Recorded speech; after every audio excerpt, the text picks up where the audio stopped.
로마서는 12장부터 삶의 문제를 다루는데 1절과 2절은 그 대전제를 말씀했습니다.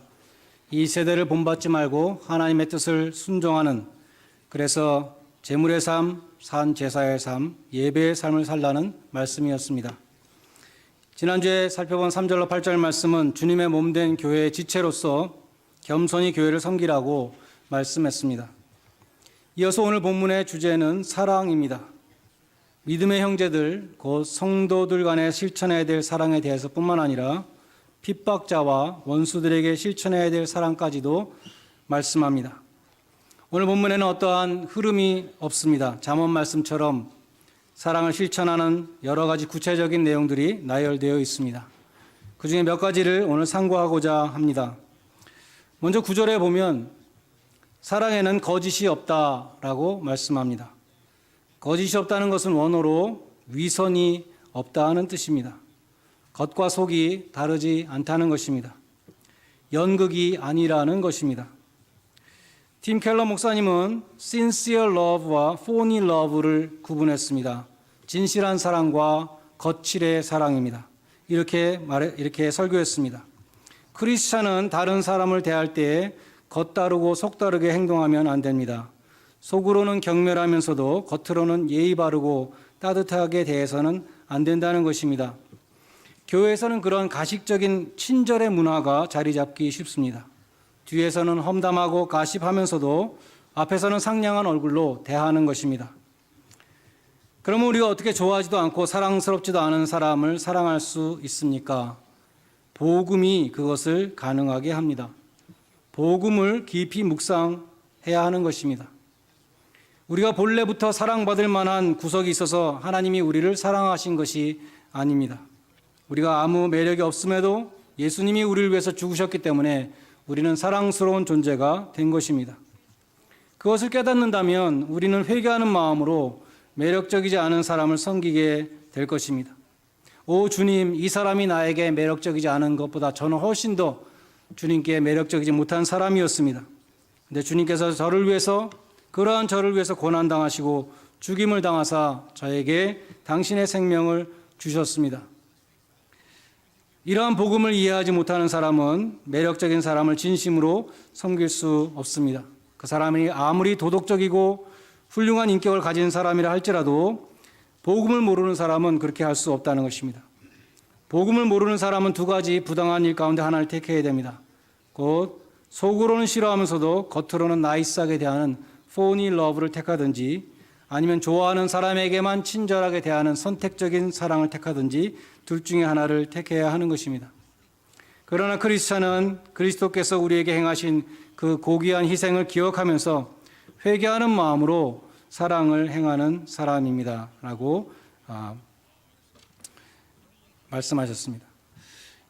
설교를 준비하면서 재미있는 예화를 봤는데 어떤 목사님이 친구 목사님의 실화를 이야기합니다. 어떤 목사님이 군대에서 예수를 믿고 나중에 목사가 된 그런 사연입니다. 이분이 내무반에서 최고참이 되었을 때 쫄병이 들어왔는데 그 쫄병이 예수를 믿는 사람이었다고 합니다. 근데 그 신병은 잠자리에 들기 전에 꼭 기도를 하는데 무릎을 꿇고 요란스럽게 몸을 흔들면서 기도를 했다고 합니다. 그게 아주 예수를 안 믿는 이 고참의 눈에 눈꼴이 사나워서 뭐 저렇게 유별나게 신앙생활 하는가. 그래서 그 신병이 괜히 미워졌다고 합니다. 기합도 주고 일도 더 많이 시키고 구박하고 괴롭혔는데 그래도 밤이 되면 어김없이 무릎을 꿇고 몸을 흔들면서 기도를 하는 것이었습니다. 한 번은 이 고참이 술에 취해서 들어와 보니까 또 몸을 흔들며 기도하고 있기에 화가 나서 진흙이 잔뜩 묻은 군화를 그 친구에게 던졌다고 합니다. 그리고는 술이 취해서 잠이 들었습니다. 새벽녘에 목이 말라서 물을 마시려고 깼는데 옆에서 부시럭부시럭거리는 소리가 나서 보니까 저쪽에서 그 쫄병이 자기가 던진 그 진흙 묻은 군화를 닦고 있었습니다. 어떻게 하는가 보려고 실눈을 뜨고 가만히 보고 있으니까 그 군화를 깨끗이 닦은 다음에 군화를 집어던졌던 자기 침상 앞에 가지런히 갖다 놓는 것이었습니다. 그래서 저 친구는 몸만 흔드는 가짜가 아니라 진짜구나 라고 생각이 돼서 그 쫄병에게 사과하고 그 쫄병을 따라서 교회를 나가게 됐고 결국 목사가 됐다는 그러한 실화입니다. 거짓이 없는 참 사랑에는 그처럼 사람의 마음을 움직이는 힘이 있습니다. 거짓 없는 사랑을 말씀하고 있습니다. 근데 9절에는 악을 미워하라고 말씀합니다. 사랑은 또 악을 미워하는 것입니다. 사랑 때문에 우리가 악을 관용하면 또 안 된다는 것이죠. 참된 사랑은 또한 악을 관용하지 않는 것입니다. 신명기 23장에 보면 모압이나 암몬과는 영원히 화해하지 말라 그랬습니다. 그들은 하나님의 백성을 회방한 하나님의 적들이기 때문입니다. 그것이 하나님의 공의입니다. 하나님의 사랑으로 인해서 하나님의 공의가 희생되지 않습니다. 원수를 사랑하라는 것은 우리의 개인적인 원수를 사랑하라는 것입니다.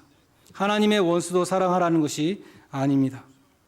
하나님 백성의 거룩성과 순결성을 해치고 성령의 일을 회방하는 죄악까지도 용납하라, 사랑으로 용납하라, 그렇게 오해해서는 안 되는 것입니다. 마태복음 18장 15절의 이하에 보면 예수님이 말씀하시기를 계속 죄를 범하는 교인에게 여러 번 권면하고 여러 번 권면해도 듣지 않으면 출교함으로 하나님의 공의를 세우라고 말씀했습니다. 고린도전서 5장 11절에도 이런 말씀이 있습니다. 어떤 사람이 교인이라고 하면서 음행을 일삼거나 탐욕을 부리거나 우상을 숭배하거나 남을 중상하거나 술 취하거나 약탈하거나 한다면 그런 자와는 상종하지도 말고 음식도 함께 먹지 말라고 말씀합니다. 그리고 이어서 그런 악한 사람은 너희 중에서 내어 쫓으라고 명합니다. 요한이서 10절에 보면 이단과는 인사도 하지 말라고 말씀했습니다. 그처럼 하나님이 명하시는 사랑은 죄악을 용납하지 않습니다. 죄악과 타협하는 것이 하나님의 사랑이 아닌 것입니다.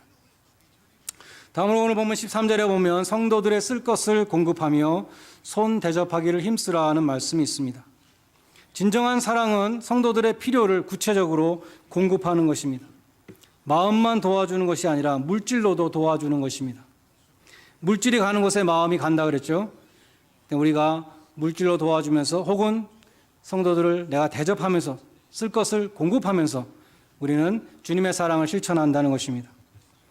오순절에 성령 충만을 받은 초대교회는 그 사랑이 너무나 뜨거워서 내 것과 내 것이 구분 없이 서로 통용했다 했습니다. 마태복음 25장의 양과 염소의 비유에 보면 지극히 작은 자에게 먹을 것을 주고 마시게 하고 위로하고 영접하고 대접하고 이 모든 것이 예수님에게 주님에게 한 것이라고 그렇게 말씀했습니다. 실제로 아브라함은 지나가는 행인을 대접하는 가운데 천사를 영접했습니다. 베드로전서 4장 9절에 보면 서로 대접하기를 원망 없이 하라. 왜 나만 대접해야 되는가? 왜 다른 사람들은 뭐하고 이런 불평을 가지고 대접한다면 진정한 사랑으로 대접하는 것이 아닐 것입니다. 진정한 사랑으로 성도를 대접하는 사람에게는 하나님이 주시는 기쁨이 강수와 같이 임하게 되는 것입니다. 다음으로 14절은 너희를 핍박하는 자를 축복하고 저주하지 말라라고 말씀합니다. 야고보서 3장에 보면 하나님을 찬양하는 우리 입으로 형제를 어떻게 저주할 수 있는가? 너희는 저주하면 안 된다라고 말씀하는 것이죠.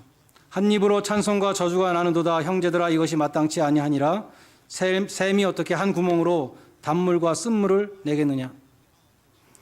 하나님을 찬송하는 자의 입에서는 저주가 나와서는 안 된다는 것입니다. 우리는 이렇게 대답하고 싶습니다. 내 저주는 안 할 수 있습니다.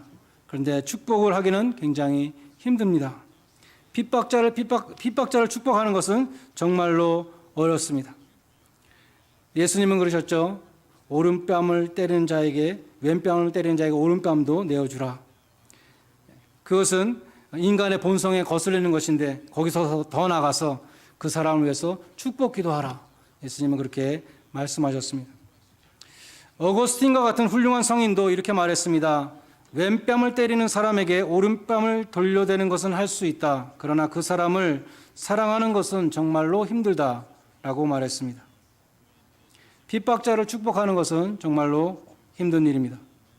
온 세계 인류를 다 축복하는 것은 쉽지만 옆에 있는 원수를 축복하는 것은 어렵다는 것입니다. 이것은 믿음으로만 할 수 있는 초자연적인 사랑입니다. 아가페의 사랑, 하나님의 사랑인 것입니다. 팀 켈러 목사님의 말처럼 복음을 깨달을 때 우리는 할 수 있다는 것입니다.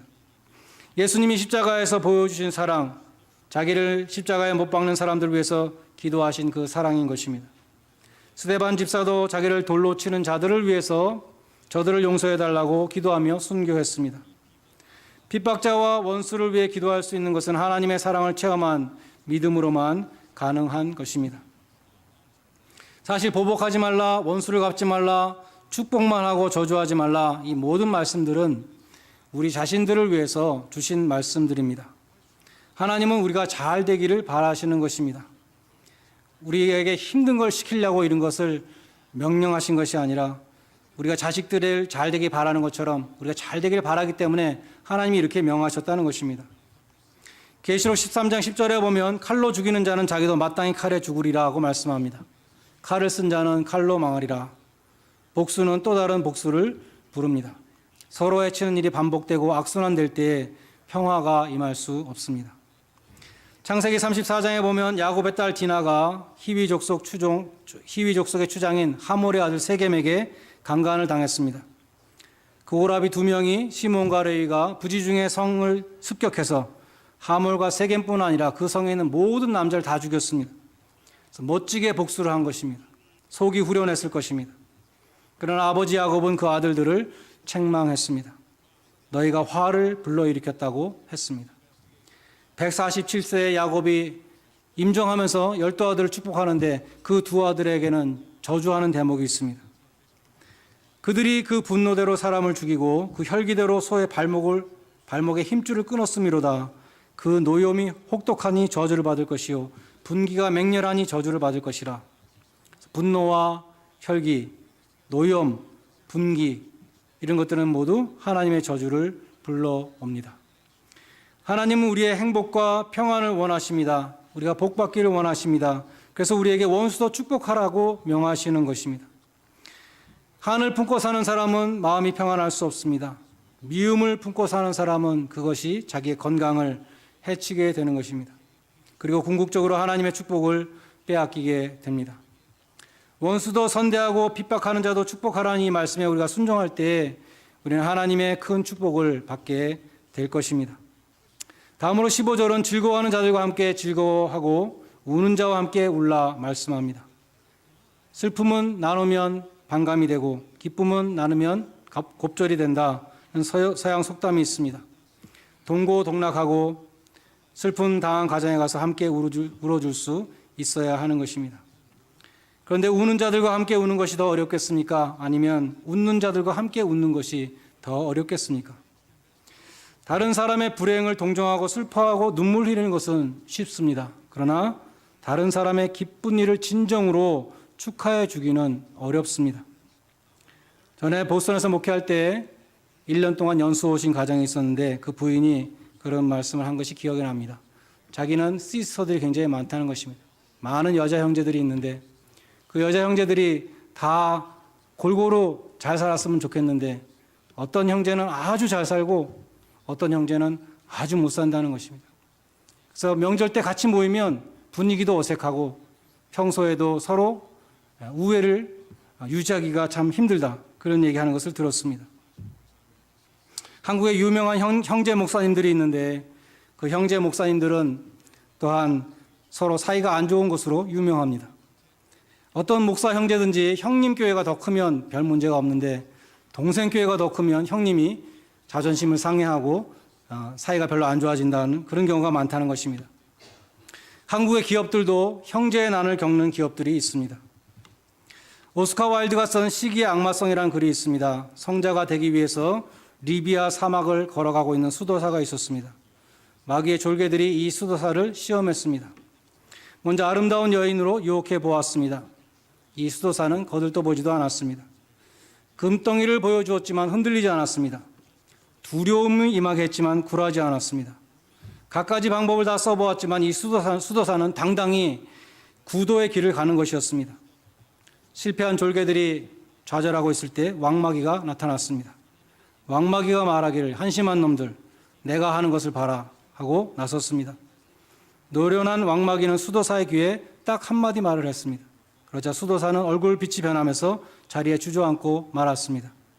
수도사의 길을 막는 일에 성공한 것입니다. 궁금한 졸개들이 와서 묻습니다. 도대체 뭐라고 하셨기에 저 수도사가 성자가 되는 길을 포기했습니까? 왕마귀가 대답합니다. 뭐 별거 아니고 네 동생이 알렉산드리아 대주교가 됐다고 말해줬지. 그는 그 한마디에 주저앉고 말았다는 것입니다. 우리 교회는 박사님들이 많이 거쳐가는 교회라서 저는 우리 교회에서 비슷한 이야기를 2번 들었습니다. 무슨 이야기인가 하면 자기가 정말 가고 싶은 자리가 있었는데 그 자리에 자기가 가장 아끼는 후배가 갔다는 것입니다.